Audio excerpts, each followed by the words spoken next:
O que vou contar agora aconteceu quando morávamos em uma casa. Estávamos na cama, dormindo durante o dia, eu e minha esposa, pois ambos trabalhávamos à noite. De repente, ouvi o som de uma criança dizendo "mamãe" ao lado da cama. Pensei que fosse meu enteado e rolei para ver o que ele queria. Quando me virei, vi a sombra de uma criança de 4 anos sobre minha esposa. Pisquei para limpar meus olhos da sonolência e a sombra havia desaparecido. Este apartamento era uma casa dividida em dois apartamentos, um no andar superior e outro no inferior.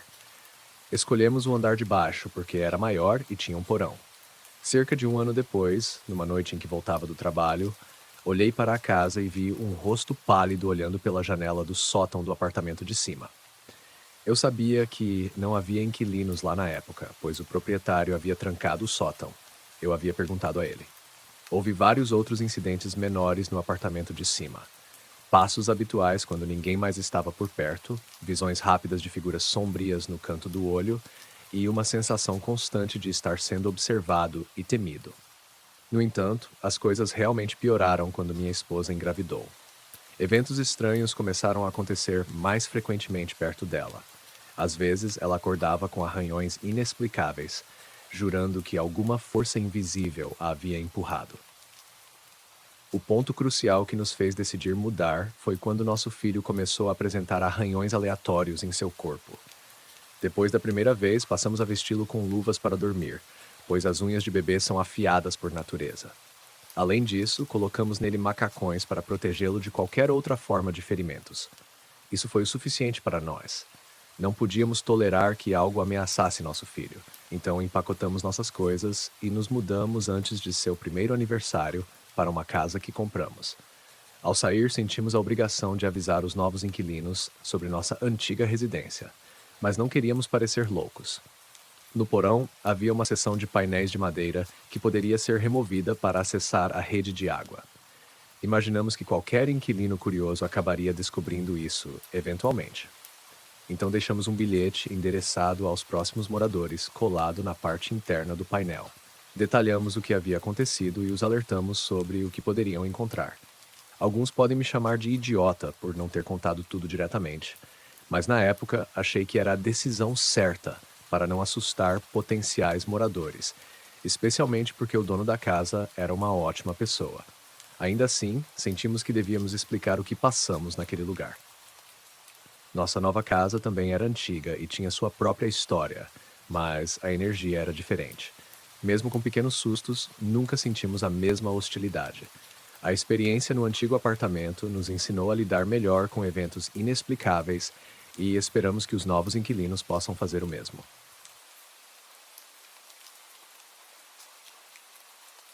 Trabalhávamos no turno da noite. 3 dias por semana recebíamos entregas, com cerca de 6 pessoas trabalhando. Nos outros dias éramos apenas três, às vezes um durante os períodos de lentidão. A loja tinha 16 corredores, com os corredores 14 e 16 sendo os mais ao fundo. Meu primeiro dia foi um dia de caminhão, e eu estava designado para os corredores 8 e 9, já que eu era novo e aqueles eram mais fáceis. Havia alguém trabalhando no corredor 10, bem ao meu lado. Enquanto eu trabalhava, vi pelo canto do olho uma sombra preta ou uma massa passar muito rápido. Achei estranho, pois a direção que ela seguiu era um beco sem saída. Nada ali. Pensei que fosse o outro trabalhador, pois ele estava todo de preto. Depois que terminei o que estava fazendo, fui até o corredor 10 e o vi sentado no chão, trabalhando nas prateleiras de baixo. Perguntei se ele tinha passado alguns minutos antes. Ele disse que não. Caminhei até o corredor 2, onde meu amigo estava trabalhando. Contei a ele o que tinha visto e ele disse que também tinha visto sombras, mas não quis me contar para que eu experimentasse por mim mesmo. Ele disse que frequentemente via a sombra pelo canto do olho, mas ao se virar, ela desaparecia. Alguns meses depois, novas pessoas começaram a trabalhar lá e também viam a sombra se movendo. Vinham até nós para contar, sem sabermos antes, para não influenciá-las. Uma vez, éramos eu e outro colega trabalhando. Meu amigo estava de folga. Por volta das 6 da manhã, terminamos nossas tarefas e fomos até a frente da loja para nos preparar para abrir. Estávamos discutindo as coisas estranhas que ambos havíamos experimentado. As figuras de sombra, os passos, ruídos estranhos, quando, de repente, ouvimos um forte barulho de um saco plástico e um pão saiu voando da prateleira a alguns metros de nós. Olhamos um para o outro chocados, sem acreditar no que acabávamos de ver. Fomos até lá, pegamos o pão, colocamos de volta e tentamos recriar como ele poderia ter caído. Não conseguimos. Então bati minha mão na bolsa e fez o mesmo som que ouvimos. O pão foi arrancado com força da prateleira. A maçaneta da porta para o escritório atrás de nós começou a tremer rapidamente do nada. Ficamos atordoados. Durou apenas alguns segundos antes de ouvirmos as portas da frente, quando o gerente da manhã chegou. Pouco antes da meia-noite, uma caixa caminhava apressada em minha direção. Ela parou e perguntou se eu estava batendo na porta do banheiro. Eu disse que não, pois ela estava vindo daquela direção e eu estava caminhando em direção a ela. Ela perguntou onde estava o outro trabalhador, e eu disse que ele estava no corredor 16, lá no fundo, e meu amigo estava no escritório. Ela passou correndo e na próxima vez que a vi, estava batendo o ponto e saindo com pressa. Mais tarde, minha amiga me contou que foi ao escritório e pediu para ver a câmera perto do banheiro de cerca de 10 minutos antes. Ele era um gerente noturno, então tinha acesso ao sistema. Ele rebobinou e disse que algo estranho aconteceu. Eles a veem indo para o banheiro, então a tela fica estática por cerca de um minuto, depois volta quando ela está saindo correndo. O minuto em branco foi quando ela disse que ouviu 3 batidas fortes na porta do banheiro. Outra noite tivemos problemas de energia. Então todas as luzes da loja estavam fracas. Éramos 3 naquela noite. Fui designado para trabalhar no corredor 16, que eu temia por causa da iluminação ruim e pela vibração assustadora da parte de trás da loja. Por volta das 2 da manhã, meu amigo veio me buscar para almoçarmos. Enquanto conversávamos, ouvimos um barulho e depois um rosnado no corredor 15, bem ao nosso lado. Engasgamos, olhamos um para o outro e corremos. Passamos correndo por nosso outro colega de trabalho, que perguntou o que aconteceu. Contamos a ele e dissemos que mais cedo naquela noite, enquanto pegava suas coisas para trabalhar no corredor 12, ele caiu no chão. Disse que sentiu como se tivesse sido empurrado e ouviu uma risada. Ele não queria nos contar, pois achava que não acreditaríamos nele, pelo mesmo motivo que não queríamos contar o que passamos. Nós 3 fomos ao escritório para olhar a câmera no corredor 15, e o que vimos nos gelou até os ossos. Contra as prateleiras vimos uma massa sombria rastejando de lado, como o Homem-Aranha na parede. Ficamos juntos a noite toda depois disso, ajudando um ao outro com o trabalho. Vou fazer deste o último incidente por enquanto, pois senão este e-mail nunca terminará. Nós 3 estávamos no porão uma noite, guardando coisas, conversando e rindo. As escadas para o porão eram velhas e rangiam. Éramos os únicos 3 na loja, quando de repente nosso colega de trabalho pediu para ficarmos quietos e apontou na direção das escadas. Todos ficamos quietos e ouvimos. Ouvimos passos pesados, quase como se alguém estivesse usando botas, descendo lentamente as escadas. Ficamos atordoados, olhando um para o outro, em silêncio. Os passos pararam logo antes de chegarem ao último degrau, onde poderíamos ver quem era. Todos andamos juntos. Espiamos pela curva e não havia ninguém lá. Não trabalho mais lá e, de acordo com pessoas que conheço que ainda trabalham, eles se livraram completamente do turno da noite. Ninguém queria mais trabalhar nele.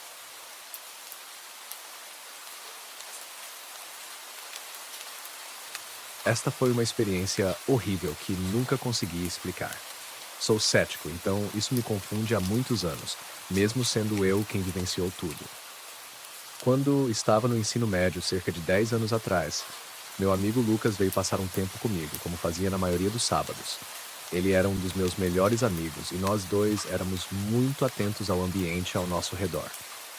Sempre que algo estranho acontecia, apontávamos rapidamente um para o outro. Naquela época, minha irmã tinha uma pequena boneca realista que conseguia andar de 4 se tivesse baterias. Eu nunca prestei muita atenção nela, além do fato de achar legal que piscava assim inclinada do jeito certo. Um dia, quando entramos na sala de jogos da minha casa, encontramos a boneca centralizada no cômodo. Na época, não pensamos muito nisso, pois eu já tinha visto muitas vezes sem problemas. Achei estranho que estivesse fora da caixa, já que minha irmã não brincava com ela há anos. Então, joguei-a contra a parede para que caísse na caixa de brinquedos próxima. Lucas gostava de alternar entre brincar fora e dentro de casa. Então saímos um pouco. Tudo estava normal até voltarmos para casa. Lucas ficou atordoado por alguns segundos quando entramos no corredor que levava à sala de jogos. Segui rapidamente seus olhos para ver a boneca eletrônica rastejando pelo corredor em linha reta em nossa direção. Ela mancou para frente e para trás, se aproximando do final do corredor. Nós dois tivemos o mesmo pensamento imediato. Era minha irmã. Tinha que ser, pois a boneca não conseguiria se mover com as velhas pilhas AA corroídas que tinha dentro. Nós dois pegamos a boneca, que fez o som de choro ativado por aperto. Chamamos por minha irmã, mas sem resposta. Confusos, procuramos por ela pela casa. Descobrimos que ela ainda estava dormindo e não tinha tocado na boneca o dia todo. Minha família não era do tipo que fazia brincadeiras estranhas, especialmente com bonecas. Com isso, Lucas e eu começamos a ficar assustados. Colocamos a boneca cuidadosamente sob um monte de brinquedos na sala de jogos e saímos. Não tivemos problemas nas próximas semanas. Um fim de semana, no entanto, estávamos sentados à mesa de jantar da minha família. Lucas estava à minha frente. Atrás de mim ficava nossa sala de estar, com sofás e duas enormes estantes de livros. Enquanto conversávamos e tomávamos refrigerante, Lucas de repente cuspiu seu refrigerante por toda a mesa. Isso me surpreendeu, pois ele tinha um comportamento bastante calmo. Perguntei o que aconteceu e ele silenciosamente apontou para trás de mim. Virei-me e congelei quando vi a boneca sentada no topo de uma das estantes, a uma boa distância, de frente para nós. Corremos para minha mãe, que estava lá fora na hora, e perguntamos se ela tinha colocado a boneca lá. Nem eu nem meu amigo poderíamos ter alcançado o topo das estantes, que eram quase 2 vezes nossa altura. Ficamos horrorizados quando ela nos perguntou de que boneca estávamos falando. Ninguém da minha família iria nos pregar uma peça. E meu pai nunca estava em casa. Meu amigo e eu não fazíamos brincadeiras um com o outro. Então, começamos a pirar. Algo não estava certo com aquela boneca. Pedimos a minha mãe para buscá-la e a levamos para nossas latas de lixo na frente da casa, na propriedade da minha família. Por algumas semanas, pensamos que era o fim disso. Começamos a esquecer, até que uma manhã acordei em um fim de semana sem Lucas estar aqui. Entrei na cozinha, que tinha uma porta de vidro para a varanda da frente. Não consegui me mover quando a vi. Lá fora, no meio do caminho, na passarela que levava às portas de vidro, estava a boneca, posicionada como se estivesse engatinhando com o rosto encostado no chão. Contei para minha mãe tudo que Lucas e eu havíamos experimentado. Ela é uma mulher religiosa, que não tem muito medo, mas bonecas a deixam desconfortável. Ela imediatamente saiu, pegou a boneca e disse que cuidaria dela. Perguntei o que ela fez com a boneca, e ela disse que esperou secar, pois havia chovido e estava encharcada, e depois a queimou, jogando os restos de plástico e eletrônicos no lixo.